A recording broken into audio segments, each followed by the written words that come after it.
Welcome to the Sherlock Holmes Bedtime Stories podcast. Each episode is a section from a classic, comforting Sherlock Holmes story with relaxing music to help you fall asleep. If you like the show, please subscribe, rate and review on Apple Podcasts, Spotify, or wherever you get your podcasts. Support from listeners like you helps us keep the show going.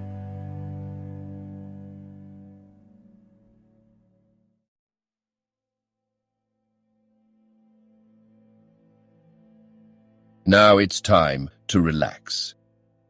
Let your body fall into a comfortable position in your bed and drift gently into a state of total relaxation with tonight's story. A Study in Scarlet. Part 2. Chapter 5. The Avenging Angels. All night their course lay through intricate defiles and over irregular and rock-strewn paths. More than once they lost their way, but Hope's intimate knowledge of the mountains enabled them to regain the track once more. When morning broke, a scene of marvelous though savage beauty lay before them. In every direction the great snow-capped peaks hemmed them in, peeping over each other's shoulders to the far horizon. So steep were the rocky banks on either side of them that the larch and the pine seemed to be suspended over their heads and to need only a gust of wind to come hurtling down upon them. Nor was the fear entirely an illusion, for the barren valley was thickly strewn with trees and boulders which had fallen in a similar manner. Even as they passed, a great rock came thundering down with a hoarse rattle, which woke the echoes in the silent gorges and startled the weary horses into a gallop. As the sun rose slowly above the eastern horizon, the caps of the great mountains lit up one after the other, like lamps at a festival, until they were all ruddy and glowing. The magnificent spectacle cheered the hearts of the three fugitives and gave them fresh energy. At a wild torrent which swept out of a ravine, they called a halt and watered their horses, while they partook of a hasty breakfast. Lucy and her father would fain have rested longer, but Jefferson Hope was inexorable. "They will be upon our track by this time," he said. "Everything depends upon our speed. Once safe in Carson, we may rest for the remainder of our lives." During the whole of that day they struggled on through the defiles, and by evening they calculated that they were more than 30 miles from their enemies. At night time they chose the base of a beetling crag, where the rocks offered some protection from the chill wind, and there, huddled together for warmth, they enjoyed a few hours' sleep.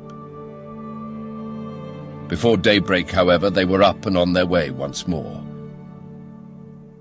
They had seen no signs of any pursuers, and Jefferson Hope began to think that they were fairly out of the reach of the terrible organization whose enmity they had incurred. He little knew how far that iron grasp could reach, or how soon it was to close upon them and crush them. About the middle of the second day of their flight, their scanty store of provisions began to run out. This gave the hunter little uneasiness, however, for there was game to be had among the mountains, and he had frequently before had to depend upon his rifle for the needs of life. Choosing a sheltered nook, he piled together a few dried branches and made a blazing fire, at which his companions might warm themselves, for they were now nearly 5,000 feet above the sea level, and the air was bitter and keen. Having tethered the horses and bade Lucy adieu, he threw his gun over his shoulder and set out in search of whatever chance might throw in his way. Looking back, he saw the old man and the young girl crouching over the blazing fire, while the three animals stood motionless in the background. Then the intervening rocks hid them from his view. He walked for a couple of miles through one ravine after another without success, though from the marks upon the bark of the trees and other indications, he judged that there were numerous bears in the vicinity. At last, after 2 or 3 hours' fruitless search, he was thinking of turning back in despair, when casting his eyes upwards he saw a sight which sent a thrill of pleasure through his heart. On the edge of a jutting pinnacle 300 or 400 feet above him, there stood a creature somewhat resembling a sheep in appearance, but armed with a pair of gigantic horns. The bighorn, for so it is called, was acting probably as a guardian over a flock which were invisible to the hunter, but fortunately it was heading in the opposite direction and had not perceived him. Lying on his face, he rested his rifle upon a rock and took a long and steady aim before drawing the trigger. The animal sprang into the air, tottered for a moment upon the edge of the precipice, and then came crashing down into the valley beneath. The creature was too unwieldy to lift, so the hunter contented himself with cutting away one haunch and part of the flank. With this trophy over his shoulder, he hastened to retrace his steps, for the evening was already drawing in. He had hardly started, however, before he realized the difficulty which faced him. In his eagerness, he had wandered far past the ravines which were known to him, and it was no easy matter to pick out the path which he had taken. The valley in which he found himself divided and subdivided into many gorges, which were so like each other that it was impossible to distinguish one from the other. He followed one for a mile or more until he came to a mountain torrent, which he was sure that he had never seen before. Convinced that he had taken the wrong turn, he tried another, but with the same result. Night was coming on rapidly, and it was almost dark before he at last found himself in a defile which was familiar to him. Even then it was no easy matter to keep to the right track, for the moon had not yet risen, and the high cliffs on either side made the obscurity more profound. Weighed down with his burden and weary from his exertions, he stumbled along, keeping up his heart by the reflection that every step brought him nearer to Lucy, and that he carried with him enough to ensure them food for the remainder of their journey. He had now come to the mouth of the very defile in which he had left them. Even in the darkness, he could recognize the outline of the cliffs which bounded it. They must, he reflected, be awaiting him anxiously, for he had been absent nearly 5 hours. In the gladness of his heart, he put his hands to his mouth and made the glen re-echo to a loud halloo as a signal that he was coming. He paused and listened for an answer. None came save his own cry, which clattered up the dreary, silent ravines and was borne back to his ears in countless repetitions. Again he shouted, even louder than before, and again no whisper came back from the friends whom he had left such a short time ago. A vague, nameless dread came over him, and he hurried onwards frantically, dropping the precious food in his agitation. When he turned the corner, he came full in sight of the spot where the fire had been lit. There was still a glowing pile of wood ashes there, but it had evidently not been tended since his departure. The same dead silence still reigned all round. With his fears all changed to convictions, he hurried on. There was no living creature near the remains of the fire. Animals, man, maiden, all were gone. It was only too clear that some sudden and terrible disaster had occurred during his absence, a disaster which had embraced them all and yet had left no traces behind it. Bewildered and stunned by this blow, Jefferson Hope felt his head spin round and had to lean upon his rifle to save himself from falling. He was essentially a man of action, however, and speedily recovered from his temporary impotence. Seizing a half-consumed piece of wood from the smouldering fire, he blew it into a flame and proceeded with its help to examine the little camp. The ground was all stamped down by the feet of horses, showing that a large party of mounted men had overtaken the fugitives, and the direction of their tracks proved that they had afterwards turned back to Salt Lake City. Had they carried back both of his companions with them? Jefferson Hope had almost persuaded himself that they must have done so, when his eye fell upon an object which made every nerve of his body tingle within him. A little way on one side of the camp was a low-lying heap of reddish soil, which had assuredly not been there before. There was no mistaking it for anything but a newly dug grave. As the young hunter approached it, he perceived that a stick had been planted on it, with a sheet of paper stuck in the cleft fork of it. The inscription upon the paper was brief, but to the point. John Ferrier, formerly of Salt Lake City, died August 4th, 1860. The sturdy old man whom he had left so short a time before was gone then, and this was all his epitaph. Jefferson Hope looked wildly round to see if there was a second grave, but there was no sign of one. Lucy had been carried back by their terrible pursuers to fulfill her original destiny, by becoming one of the harem of the elder's son. As the young fellow realized the certainty of her fate and his own powerlessness to prevent it, he wished that he too was lying with the old farmer in his last silent resting place. Again, however, his active spirit shook off the lethargy which springs from despair. If there was nothing else left to him, he could at least devote his life to revenge. With indomitable patience and perseverance, Jefferson Hope possessed also a power of sustained vindictiveness, which he may have learned from the Indians amongst whom he had lived. As he stood by the desolate fire, he felt that the only one thing which could assuage his grief would be thorough and complete retribution brought by his own hand upon his enemies. His strong will and untiring energy should, he determined, be devoted to that one end.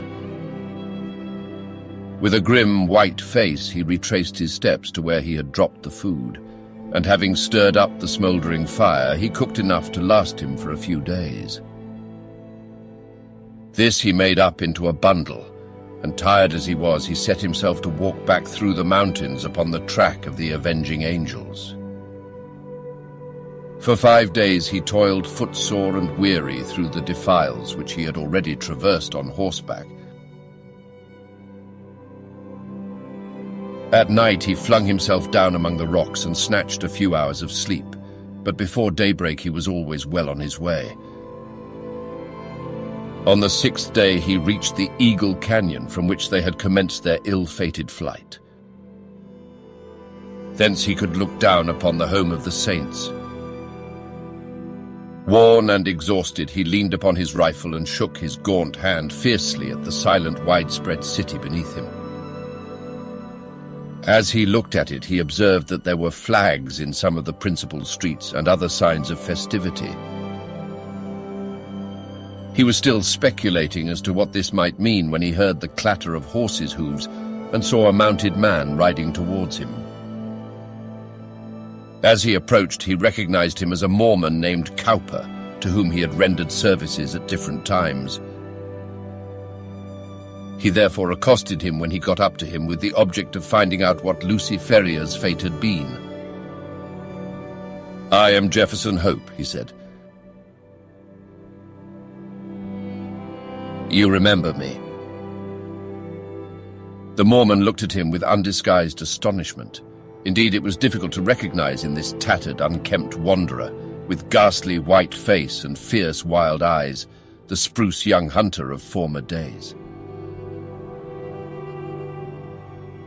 Having, however, at last satisfied himself as to his identity, the man's surprise changed to consternation. "You are mad to come here," he cried. "It is as much as my own life is worth to be seen talking with you.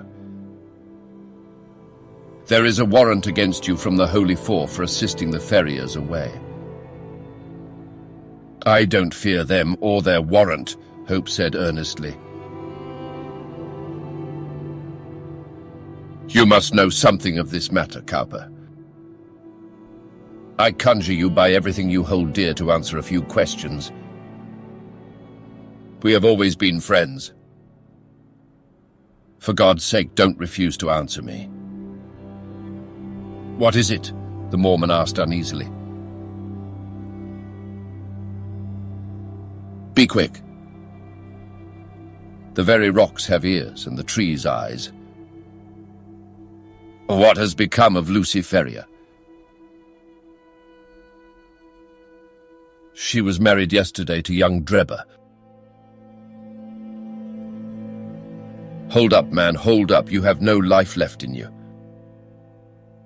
Don't mind me, said Hope faintly. He was white to the very lips and had sunk down on the stone against which he had been leaning. Married, you say? Married yesterday, that's what those flags are for on the endowment house. There was some words between young Drebber and young Stangerson as to which was to have her. They'd both been in the party that followed them, and Stangerson had shot her father, which seemed to give him the best claim, but when they argued it out in council, Drebber's party was the stronger, so the prophet gave her over to him. No one won't have her very long, though, for I saw death in her face yesterday. She is more like a ghost than a woman. Are you off, then? Yes, I am off, said Jefferson Hope, who had risen from his seat. His face might have been chiseled out of marble, so hard and set was its expression, while its eyes glowed with a baleful light. Where are you going? Never mind, he answered, and slinging his weapon over his shoulder, strode off down the gorge and so away into the heart of the mountains to the haunts of the wild beasts. Amongst them all, there was none so fierce and so dangerous as himself. The prediction of the Mormon was only too well fulfilled. Whether it was the terrible death of her father, or the effects of the hateful marriage into which she had been forced, poor Lucy never held up her head again, but pined away and died within a month. Her sottish husband, who had married her principally for the sake of John Ferrier's property, did not affect any great grief at his bereavement, but his other wives mourned over her, and sat up with her the night before the burial, as is the Mormon custom. They were grouped round the bier in the early hours of the morning, when, to their inexpressible fear and astonishment, the door was flung open, and a savage-looking, weather-beaten man in tattered garments strode into the room. Without a glance or a word to the cowering women, he walked up to the white, silent figure which had once contained the pure soul of Lucy Ferrier. Stooping over her, he pressed his lips reverently to her cold forehead, and then, snatching up her hand, he took the wedding ring from her finger. "She shall not be buried in that!" he cried with a fierce snarl, and before an alarm could be raised, sprang down the stairs and was gone. So strange and so brief was the episode that the watchers might have found it hard to believe it themselves or persuade other people of it, had it not been for the undeniable fact that the circlet of gold which marked her as having been a bride had disappeared. For some months Jefferson Hope lingered among the mountains, leading a strange wild life, and nursing in his heart the fierce desire for vengeance which possessed him. Tales were told in the city of the weird figure which was seen prowling about the suburbs, and which haunted the lonely mountain gorges. Once a bullet whistled through Stangerson's window and flattened itself upon the wall within a foot of him. On another occasion, as Drebber passed under a cliff, a great boulder crashed down on him, and he only escaped a terrible death by throwing himself upon his face. The two young Mormons were not long in discovering the reason of these attempts upon their lives, and led repeated expeditions into the mountains in the hope of capturing or killing their enemy, but always without success. Then they adopted the precaution of never going out alone or after nightfall, and of having their houses guarded. After a time they were able to relax these measures, for nothing was either heard or seen of their opponent, and they hoped that time had cooled his vindictiveness. Far from doing so, it had, if anything, augmented it. The hunter's mind was of a hard, unyielding nature, and the predominant idea of revenge had taken such complete possession of it that there was no room for any other emotion. He was, however, above all things practical.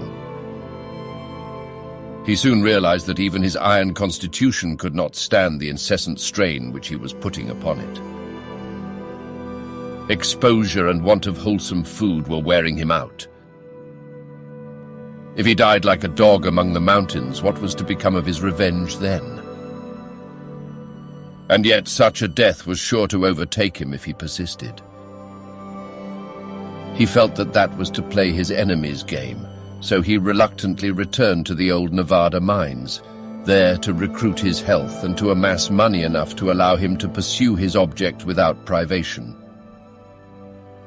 His intention had been to be absent a year at the most, but a combination of unforeseen circumstances prevented his leaving the mines for nearly 5.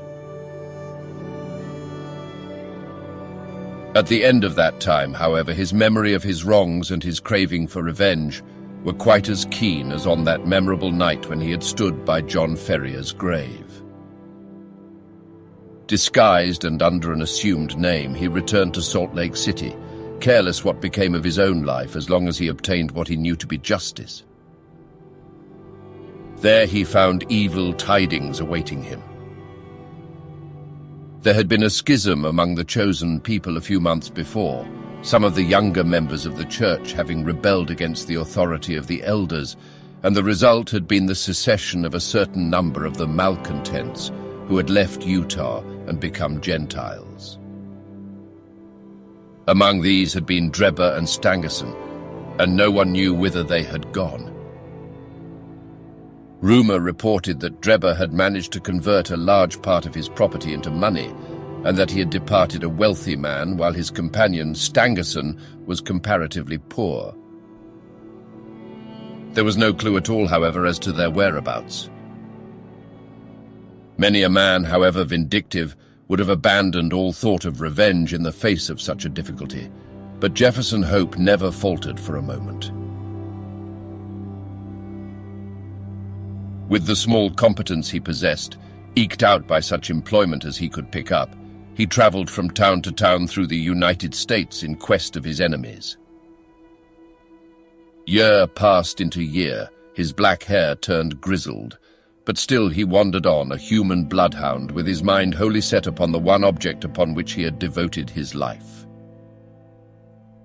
At last his perseverance was rewarded.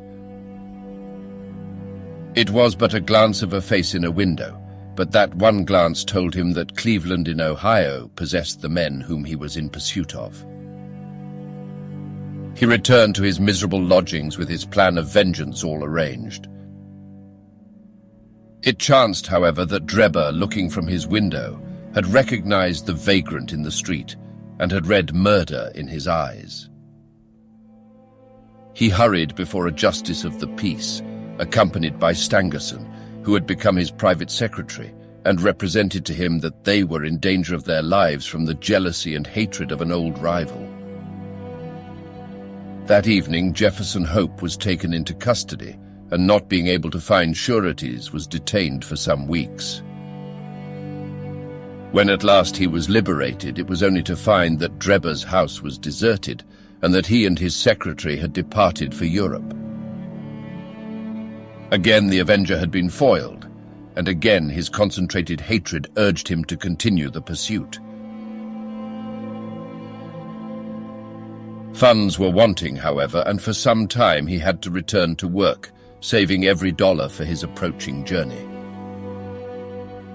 At last, having collected enough to keep life in him, he departed for Europe and tracked his enemies from city to city, working his way in any menial capacity but never overtaking the fugitives. When he reached St. Petersburg, they had departed for Paris, and when he followed them there, he learned that they had just set off for Copenhagen. At the Danish capital, he was again a few days late, for they had journeyed on to London, where he at last succeeded in running them to earth. As to what occurred there, we cannot do better than quote the old hunter's own account as duly recorded in Dr. Watson's journal, to which we are already under such obligations.